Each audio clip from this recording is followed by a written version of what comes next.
The Evil of Backbiting and Evil Speaking by Richard Baxter. About backbiting and evil speaking, it may be said the following.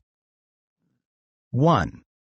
It is forbidden of God among the heinous, damning sins, and made the character of a notorious wicked person, and the avoiding of it is made the mark of such as are accepted of God and shall be saved.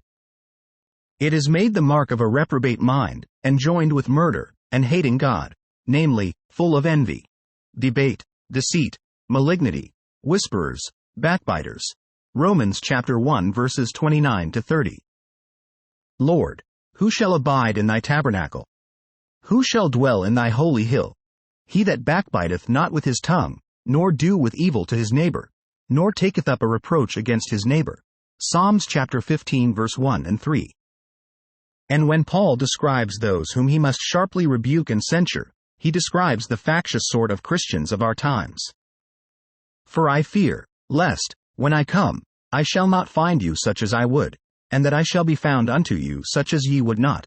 Lest there be debates, envyings, wraths, strifes, backbitings, whisperings, swellings, tumults. 2 Corinthians chapter 12 verse 20. Let all bitterness, and wrath, and anger, and clamor, and evil speaking, be put away from you, with all malice. And be kind one to another, tender-hearted. Ephesians chapter 4 verse 31. 2. It is a sin which gratifies Satan, and serves his malice against our neighbor. He is malicious against all, and speaking evil and doing hurt are the works which are suitable to his malignity. And should a Christian make his tongue the instrument of the accuser of the brethren, to do his work against each other? 3. It signifies want of Christian love. For love speaks not evil, nor reveals men's faults without a cause, but covers infirmities. Much less will it lie and slander others, and carry about uncertain reports against them. Do unto others as you would have them do unto you. And how essential love is to true Christianity, Christ himself has often told us. 4. It is a sin which directly serves to destroy the hearer's love, and consequently to destroy their souls. If the backbiter understood himself, he would confess that it is his very end to cause you to hate, or abate your love to, him whom he speaks evil of. He that speaks good of a man, represents him amiably, for amiableness and goodness are all one. And he that speaks evil of a man represents him hatefully or unlovely, for hatefulness, unloveliness, and evil are all one. And as it is not the natural way of winning love, to entreat and beg it, and say, I pray you love this person, or that thing, but to open the goodness of the thing or person, which will command love. So is it not the natural way to stir up hatred, by entreating men to hate this man or that, but to tell how bad they are, which will stir up hatred in them that do believe it. Therefore to speak evil of another, is more than to say to the hearers, I pray you hate this man, or abate your love to him. And that the killing of love is the killing or destroying of men's souls, the Apostle John does frequently declare. 5. And it tends also to destroy the love, and consequently the soul, of him that you speak evil of. For when it comes to his hearing, as one way or other it may do, the evil you have reported of him behind his back, it tends to make him hate you, and so to make him worse. 6. It is a great peacebreaker wherever it is practiced. It tends to set people together by the ears. When it is told that such a one spoke evil of you in such a place, there are then heartburnings, and rehearsals, and sidings, and such ensuing malice as the devil intended by this design. 7. They that speak evil of others behind their backs, it is 10 to 1 will speak falsehoods of them when they do not know it. Fame is too ordinarily a liar, and they shall be liars who will be its messengers. How do you know whether the thing that you report is true? Is it only because a credible person spoke it? But how did that person know it to be true? Might he not take it upon trust as well as you? And might he not take a credible person to lie that is not?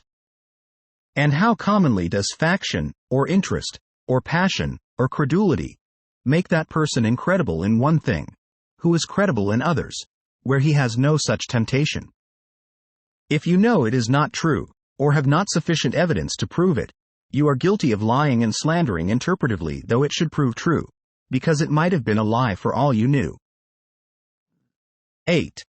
It is gross injustice to talk of a man's faults before you have heard him speak for himself. I know it is usual with such to say, "Oh, we have heard it from those as we are certain will not lie." But he is a foolish and unrighteous judge, that will be peremptory upon hearing one party speak, and knows not how ordinary it is for a man when he speaks for himself, to blow away the most confident and plausible accusations, and make the case appear to be quite another thing. You know not what another man has to say till you have heard him. 9. Backbiting teaches others to backbite. Your example invites them to do the like, and sins which are common are easily swallowed and hardly repented of. Men think that the commonness justifies or extenuates the fault. 10. It encourages ungodly men to the odious sin of backbiting and slandering the most religious, righteous person. It is ordinary with the devil's family to make Christ's faithful servants their table talk, and the objects of their reproach and scorn, and the song of drunkards. What abundance of lies go current among such malignant persons, against the most innocent, which would all be ashamed, if they had first admitted them to speak for themselves. And such slanders and lies are the devil's common means to keep ungodly men from the love of godliness, and so from repentance and salvation. And backbiting professors of religion encourage men to this, for with what measure they meet, it shall be measured to them again. And they that are themselves evil spoken of, will think that they are warranted to requite the backbiters with the like. 11. It is a sin which commonly excludes true, profitable reproof and exhortation. They that speak most behind men's backs, do usually say least to the sinner's face, in any way which tends to his salvation. They will not go lovingly to him in private, and set home his sin upon his conscience, and exhort him to repentance. But anything shall serve as a sufficient excuse against this duty, that they may make the sin of backbiting serve instead of it. And all is out of carnal self-saving. They fear men will be offended if they speak to their faces, and therefore they will whisper against them behind their backs. 12. It is at the least, but idle talk and a misuse of your time. What the better are the hearers for hearing of other men's misdoings? And you know that it doesn't profit the person of whom you speak. A skillful, friendly admonition might do him good. But to neglect this, and talk of his faults unprofitably, behind his back, is but to aggravate the sin of your uncharitableness, as being not contented to refuse your help to a man in sin, but you must also injure him and do him hurt. Application.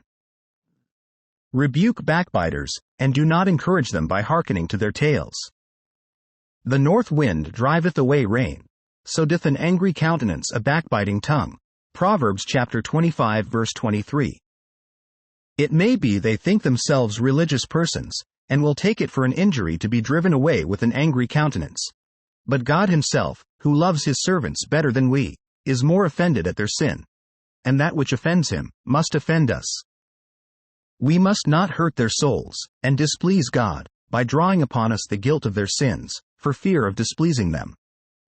Tell them how God hates backbiting, and advise them if they know any hurt done by others, to go to them privately, and tell them of it in a way that tends to their repentance. This concludes the reading of The Evil of Backbiting and Evil Speaking by Richard Baxter. If you enjoyed this video, please hit the like button so that videos like these can spread to more people. Also consider subscribing to our channel so you can easily find more readings of old Puritan sermons. Thank you so much for following along, and we'll catch you in the next video.